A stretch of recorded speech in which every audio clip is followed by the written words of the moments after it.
今回は、大会で活躍した意外な地味カード参戦を紹介します。大会とは、本来環境で猛威を振るっているデッキたちがひしめく魔境。必然的に、主要デッキが偏る場合がほとんどです。ですが、そんな環境だからこそ、メタを読んだ独創的なプレイヤーによって積まれた思いもよらぬカードが、誰も想像することができなかった活躍を見せることもあります。今回は、そんなカードたちの紹介です。それじゃあ、参りましょう。お騒がせ中座。最初に紹介するのはお騒がせ中座。DM20 で登場した日のドリームメイト。4コストの非文明で、パワー2000。可能ならば毎ターン相手プレイヤーをアタックしなければならない強制効果と、このクリーチャーがタップされている時、すべてのクリーチャーは呪文を唱えられないというロック効果を持っています。ですがシールドを殴る必要があるため、相手に手札を与えてしまうことや、殴り返しに弱いこともあり、このカード実装当時も評価はいまいち。しかしこのカードは、2006年公式大会であるサマーララクシーリーグで、意表をつくかのように登場して環境デッキを封殺し、そのまま見事優勝まで輝いたデッキの核となるカードです。なぜ誰も注目していなかったこのカードが活躍することができたのでしょうか？当時、とある圧倒的な強さを持つデッキが環境を支配していました。それがボルメテウス・サファイア・ドラゴンを中心としたデッキです。当時は、サファイアとインフェルノゲートの2枚は殿堂入りしておらず、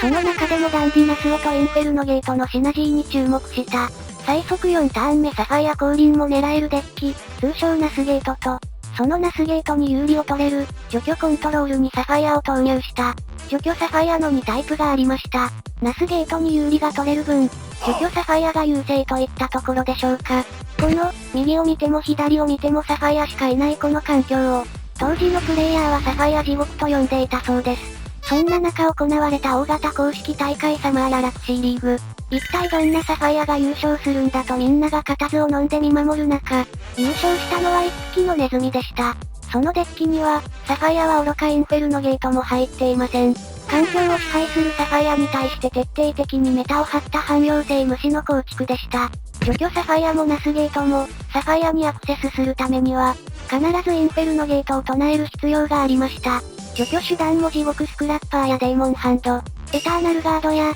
演奏と水剣の裁きに頼り切ったデッキがほとんどです。時点で活躍していた白青黒赤ライブラリアウトも同様の弱点があり、つまり、呪文を封じればクリーチャーを除去する手段も、サファイアにアクセスする唯一の方法もなくなるということ。そこで採用されたのが呪文の発動を封じるお騒がせ中座というわけです。中座ビートと呼ばれるそのデッキは、中座のロック性能を活かすためにほぼクリーチャーで組まれ、闇抜きの4色構成。主な動きとしては、ドリーミングムーンナイフで2マナから4マナへ。本命の中座を召喚して呪文の発動を封じてそのままゲームセット。もしくは、水と闇の呪文の発動コストをに上げる。4コストの決壊するブロークンホーンでハンデス、ロスチャ、ゲートを封殺。他にも、相手の手札から人闇の呪文を捨てさせる。同じく4コストの巡礼者キャバルトに繋ぐことができます。こうされてしまうともうサファイア側はお手上げ。先行を取ってエターナルゲートをぶつける以外の回答が一切なく、すべてのサファイアデッキが中座の前にひれ伏すことになりました。また、優勝者本人は全大会で自分のデッキの中身を大会前夜に公開してしまい、そのデッキを危惧した他の参加者たちに徹底的にデッキをめたられた結果、惜しくも優勝を逃してしまうといった苦い経験をしていたそうで、その優勝者はそこからこのデッキの情報が漏れないように、対戦した相手に逐一デッキの情報を公開しないようにとお願いして、中座ビートが対策されることを防いでいたそうです。余談ですが、20周年超感謝メモリアルパックに再録された、中座のフレーバーテキストが面白いことになっています。除去コントロールにあらずんば、デッキにあらず、除去デッキが環境を支配し、クリーチャーデッキが存在できないと思われた世界で、ジュエキングとなったのは、誰も見たことのないネズミだった。この異様は、フレーバーテキストにまで刻まれているのです。すごいですよね。以上、お騒がせ中座の紹介でした。電脳聖者タージマル。お次に紹介するのは電脳聖者タージマル。3コストの水光の2色を持つカードで、パワー4000のブロッカー。ブロッカーによくある相手プレイヤーを攻撃できない能力と、非文明のクリーチャーとバトルするとき限定で、自身のパワーをプラス4000する能力を持っています。図のスペックは標準的なブロッカーに過ぎないこのカード。使用用途も局所的であるため、2004年の初出からあまり目立った活躍はできていませんでした。そんなこのカードが、デュエルマスターズ最大規模の超大型大会で、脚光を浴びる日が来たとは誰が予想できたでしょうか。時はタージマル初出の2004年から10年以上が経過した2015年、GP ファーストという、1000人以上が参加する、デュエマ初の超大型大会が開催されました。そんな大舞台の準々決勝、対戦カードは音速ガトリングや超音速ターボさんといった、凶暴な火の侵略カードをふんだんに使った速攻デッキ赤タンガトリング。対するは、ハンデス色の強い除去コンに超次元呪文を加えたドロマー超次元。序盤から猛攻を仕掛ける赤タンガトリングに対して、ドロマー超次元側がどう対応するかといった勝負でした。後攻こそ取ってしまったのものの、赤タンガトリングの展開は順調。1ターン目、2ターン目とテンポロスなくクリーチャーを展開。3ターン目開始時に盤面を更地にされるものの、2コススピードアタッカーからダブルブレーカーの音速ガトリングへ侵略。ドロマー超次元側のシールドを残り2枚まで追い詰めました。この状況、非常に危なくて、仮に音速ガトリングを対処できなければ、手札からスピードアタッカーを出された瞬間にリーサルが確定。シールドトリガーに運命を委ねるほかなくなってしまいます。そんな試合の結果を決定づける重要な1ターン。当時、ドロマー超次元側が、4マナでガトリングに出せる回答は非常に限られていて、ガトリングをどう突破するのかと多くのプレイヤーが固唾を飲んで見守る中、ドロマー超次元側が出した回答が、電脳聖者タージマルでした。そんな10年以上前のカードを出したところで、そう思うでしょう。事実、GP ファーストでこのカードを採用していたプレイヤーはただ一人のみ。そう、準々まで駒を進めたこの方のみでした。このプレイヤーは、実はもともと生粋の非文明使い。非文明を愛してやまないからこそ、非文明の弱点をも知り尽くしている。よく考えてみると、赤タンガトリングにタージマルを上から殴る手段はありません。能力による破壊も望めません。つまり、環境に跋扈している対赤タンガトリングにおいては、究極のメタカードと言えるのがこのタージマルだったのです。1000人以上が参加する中で、多くの人が対赤タンガトリングを考えたことでしょう。その中で誰もたどり着かなかった境地に行き着くプレイヤーの発想力に脱帽です。そして、赤タンガトリングはタージマルの牙城を崩すことができず、ドロマー超次元側が勝利を収めるという結果になりました。こういう、タージマルのような、一つの役割にリソースを全振りしたカードは、環境によって思わぬ活躍を見せることも、面白いですよね。以上、電脳聖者タージマルの紹介でした。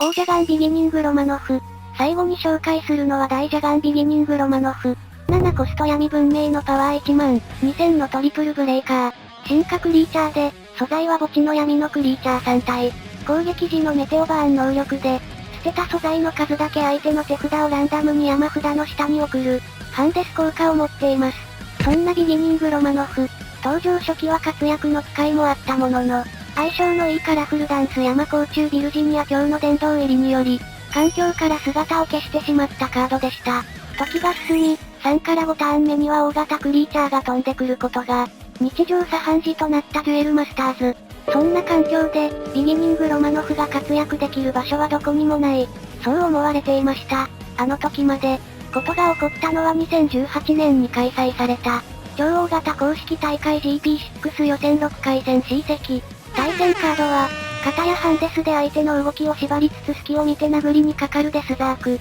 そして、リソースを確保しつつ11マナまでマナを伸ばして耐久。相手の手札と盤面を更地にするコンボを決めてから、悠々とシャコガイルを着地させて、エクストラウィンを狙う穴からアシャコガイルといったマッチアップ。試合はもつれにもつれて、一進一退の攻防が続きました。時間切れも迫る中、どっちが勝つのかわからない状況が続きます。そして、運命のターン。シャコガイル側は盤面にシャコガイルの着地に成功。合わせて手札も潤沢。どうにかしてシャコガイルを除去するか。縦5枚を割ってとどめまでいかないと敗色濃厚といった状況。しかし、時間制限が迫っているので悠長に構えるわけにはいきません。そんな中、デスザーク側は一世一代の大勝負に出ます。デスザークデッキでは通常ありえない7コストのタップにより登場したカード。それが、ビギニングロマノフです。あまりの衝撃にどよめく実況席。それは、珍しいカードが見れたからというだけの理由ではありません。墓地に闇のクリーチャーを貯めるデスザークのコンセプトとマッチ。仮想敵としてシャコガイルを考えるときに、手札から捨てられることで場に出て、クリーチャー1体をバウンスするマッドネス能力を持つバイケン。手札から防御札として使える忍者ストライク能力を持つサイゾーミスト。ビギニングロマノフの効果はあくまでハンデスではなく、デッキの下にカードを送る行為。バイケンのマッドネス能力は発動しません。サイゾーミストを抜くつもりが、バイケンを抜いてしまった。なんてことをケアすることができます。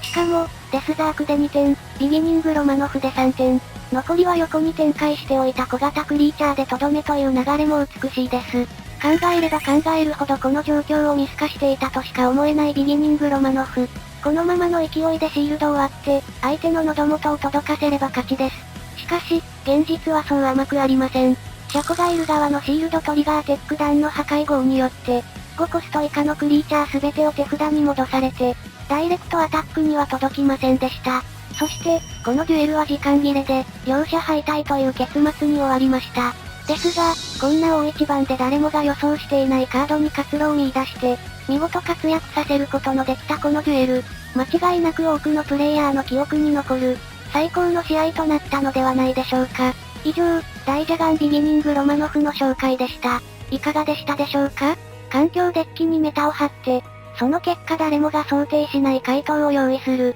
多角的な視点で研究を重ねた結果だと思います。そして、いざ使われてみるとこの状況にはこのカードしかないと、納得させられるロジックがあるのもすごいですよね。他にも、こんな意外なカードが活躍した大会もあるよと教えてくださる方は、ぜひコメントに残していってください。ここまでご視聴いただきありがとうございました。よかったら、チャンネル登録や高評価で応援よろしくお願いします。